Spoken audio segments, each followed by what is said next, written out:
नमस्कार दोस्तों, मैं आपके साथ हूँ फिर से रहमान सैफी। पहुँचा हूँ दिल्ली की राजधानी। जिस तरह से बात हो रही है बराबर कोरोना महामारी को लेकर, दिल्ली के मुख्यमंत्री अरविंद केजरीवाल ने साफ साफ आकर एक बड़ी खबर मैंने खुद चलाई अपने चैनल पर, आपने देखी भी होगी वो। और आज उसी संदर्भ में निगम के कर्मचारियों के जो यूनियनों के नेता हैं उनके पास पहुँचा हूँ इसी संदर्भ में कि कोरोना जैसी महामारी, जब अरविंद केजरीवाल जो दिल्ली के मुख्यमंत्री हैं वो बार बार इस बात को कह रहे हैं कि महामारी बढ़ रही है, लेकिन उससे बचने के लिए जो सैनिक सबसे ज़्यादा काम कर रहा है वो है सफाई सैनिक, और उसकी सुरक्षा उपकरणों के लिए अभी तक दिल्ली सरकार या केंद्र सरकार ने कोई ऐसा इंतजाम नहीं किया है।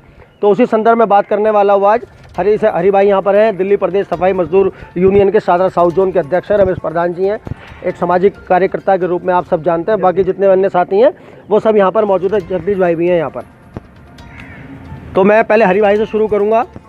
हरी भाई, अरविंद केजरीवाल जी ने साफ साफ आकर बताया कि महामारी का स्तर रुक नहीं रहा है और लोग सोशल डिस्टेंसिंग, बाकी जितने भी कानून हैं उनका पालन नहीं कर रहे, जिसकी वजह से महामारी बढ़ चुकी है और हो सकता है दिल्ली में दोबारा लॉकडाउन की स्थिति बन जाए। ऐसे में जब सफाई कर्मचारी अपना काम पूरी ईमानदारी से 3 से 3.5 महीने के लॉकडाउन में भी आपने देखा है, जितने दिन का भी लॉकडाउन रहा है, कि कर्मचारी ने बहुत बढ़ चढ़कर अपनी ड्यूटी को अंजाम दिया है, हम सब ने देखा है। उसी कर्मचारी के लिए अभी तक निगम में उपकरण मौजूद नहीं। किसकी गलती मानेंगे और किस तरह से देखते हैं बात?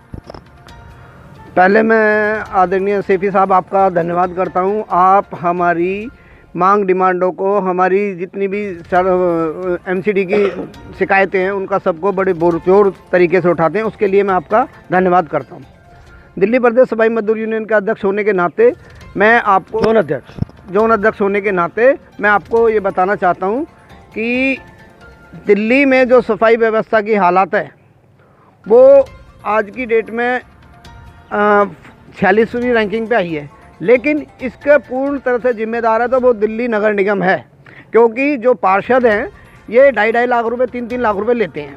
फिर ये कहते हैं कि कर्मचारी काम नहीं करता। अरे कर्मचारी तो काम करेगा, लेकिन जब आप 2.5 लाख रुपए 3-3 लाख रुपए लेते हैं, क्योंकि मेरी मेयर से भी बात हुई थी तो मेयर ने ये कहा कि भाई रैंकिंग जो है हमारी नीचे आई है, मैं इसमें समझौता नहीं कर सकता, जो निजीकरण का मामला है। तो हमने ये कहा कि रैंकिंग तो ठीक आ जाएगी, लेकिन आप अपने जो निगम पार्षद हैं पूरी दिल्ली के, उनको सबको ये बोलो कि भाई ये तो 2 लाख रुपए, 1.5 लाख रुपए, 2.5 लाख रुपए जो आम आदमी पार्टी का हो या भाजपा का हो वो सब मांग रहे हैं। तो इस विषय को लेकर हमने बात की। अच्छा, रही बात फिर सफाई व्यवस्था की, तो कर्मचारी के लिए कोई भी उपकरण आज तक कोरोना महामारी में नहीं दिया गया है। ना गमबूट है, ना मास्क है, ना सैनिटाइज़र है, ना आपका ग्लव्स है, कुछ भी नहीं दिया गया है। इसकी तरह से पूरी तरह से मेरा मानना यह है कि निगम पार्षद तो हैं ही, लेकिन कहीं ना कहीं हमारा सहायक आयुक्त और डिप्टी कमिश्नर और एसी और सैनिटेशन सुपरिटेंडेंट शादरा साउथ पूरी तरह से जिम्मेवार हैं। ये रही एक बात। प्रधान जी से ही बात करूंगा। प्रधान जी, आज कर्मचारी की स्थिति देख रहे हैं आप, और महामारी का स्तर बढ़ रहा है, बराबर संक्रमण बढ़ने की पूरी आशंका ऐसा दिल्ली सरकार बता रही है। कहीं ना कहीं सफाई कर्मचारी को जो उपकरण मिलने चाहिए वो नहीं मिले, जिसकी वजह से ये बीमारी का स्तर डबल तिबल बहुत ऊपर तक जाने की उम्मीद है। क्या बताएं? देखो जी, कर्मचारी को सुरक्षा मिलनी चाहिए जो कि निगम नहीं दे पा रहा, और उसके जिम्मेदार है निगम पार्षद और हमारा एसी साहब, डीसी साहब। पिछले 3 महीने कर्मचारी ने काम किया, उसमें भी कुछ नहीं मिला। आज गाड़ी खरीदने के लिए, टेम्पू खरीदने के लिए तो उनके पास पैसा है। कर्मचारी के सैनिटाइजर कितने का है? 10 रुपये का, 20 रुपये का तो होगा, ये वो नहीं दे पा रहे। हम तनख्वाह की नहीं करे, बोनस की नहीं करे। अब तो इतनी महामारी बढ़ गई है कि सुबह हाजिरी जब छूटनी चाहिए कि हर कर्मचारी के पास सैनिटाइजर हो और मास्क हो, उसकी सुरक्षा होनी चाहिए। अगर उसको कोरोना हो गया तो उसका जिम्मेवार कौन है?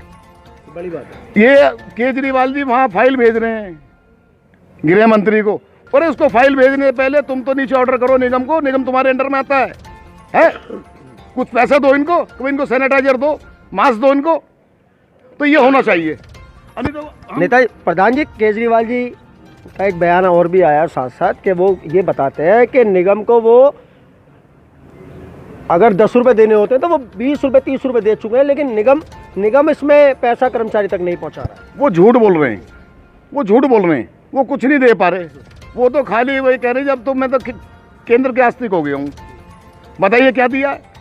अभी कर्मचारी को खाली तनख्वाह तो दी है, बोनस तो दिया ही नहीं, डीए कुछ नहीं दिया, दे कहाँ से दिया? तो हम तो सबसे पहले सुरक्षा मांगते, 1 करोड़ रुपए की सफाई कर्मचारी की भी डिमांड होनी चाहिए, जो कि कई कर्मचारी मरे, किसी को नहीं मिला। दिल्ली पुलिस को दे दिया, ओ डिपार्टमेंट को, इनको क्यों नहीं दिया भाई? ये सबसे ज़्यादा गलत काम करते हैं। सुबह 7 बजे ये लोग सफाई कर रहे हैं, 3 बजे तक काम कर रहे हैं। कुछ लोग ये कह रहे हैं कि जी रैंकिंग ठीक नहीं आई। अबे रैंकिंग तो जब ठीक आएगी तो नोट ले लो, ये रैंकिंग ले लो। तो हम तो डीसी पे भी दबाव बनाएंगे और निगम पार्षद पे दबाव बनाएंगे। अरे निगम को भंग कर दो सबसे बढ़िया। अगर कॉरपोरेशन की कंडीशन को सुधारना है दिल्ली सरकार को, आज पैसे की कमी नहीं रहेगी, इसको भंग करो और देखो पैसा ही पैसा है, सबसे बड़ा घोटाला है। बिल्कुल बिल्कुल। हाँ जी। हरी भाई एक बार दोबारा आऊँगा, क्या कहेंगे मेरे सवाल पर अपना जवाब? आपने कहा कि दिल्ली सरकार पहले से ज़्यादा पैसा दे रही है, तो मेरा मानना यह है कि 4th पे कमीशन जो चौथा वित्त आयोग था, जो 2012 में दिल्ली की माननीय मुख्यमंत्री शीला दीक्षित लागू नहीं कर पाई, आज विधानसभा में वो 9,125 करोड़ रुपए था, लेकिन उसके बाद आज वो 13,000 करोड़ रुपए हो चुका है। उस पैसे को दिल्ली सरकार एमसीडी को दे और निगम में कोई आपत्ति नहीं रहेगी पैसे की। भाई सैलरी समय पे मिलेगी, समय पे पैसा मिलेगा। भाई हम कहते हैं तुम हमें ज़्यादा मत दो, हमें लोन मत दो, आप हमें ग्रांट दे रहे हो, क्यों दे रहे हो?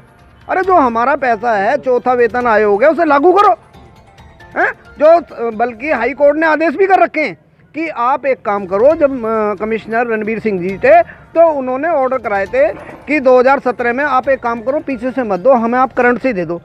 तो करंट से ही दे दो। हम तो ये कह रहे हैं आज भी अगर करंट से दे दे तो ये पैसे की दिक्कत खत्म हो जाएगी। दिल्ली सरकार कहीं ना कहीं एमसीडी को बेवकूफ़ बना रही है और दिल्ली का मुख्यमंत्री इसमें पूरी तरह से वाल्मीकि समाज के साथ सौतेला व्यवहार कर रहा है। तो ये कहीं ना कहीं एक बहुत बड़ी गुत्थी है। हमेशा हमने देखा है कि केंद्र राज्य की तरफ, राज्य दिल्ली की तरफ और दिल्ली कर्मचारी निगम की तरफ, निगम जो है कर्मचारियों की तरफ, और कर्मचारी ना जाने कहाँ फुटबॉल की तरह सिर्फ कर्मचारी को इधर से उधर किया जा रहा है। उसकी मांगों और डिमांडों को कुचला जा रहा है अपने आपसी मतभेद के कारण। तो दोस्तों अगले मुद्दे पर इसी बात पर आगे बढ़ाते हुए चर्चा आपसे दोबारा मुलाकात होगी। जय हिंद, जय भारत।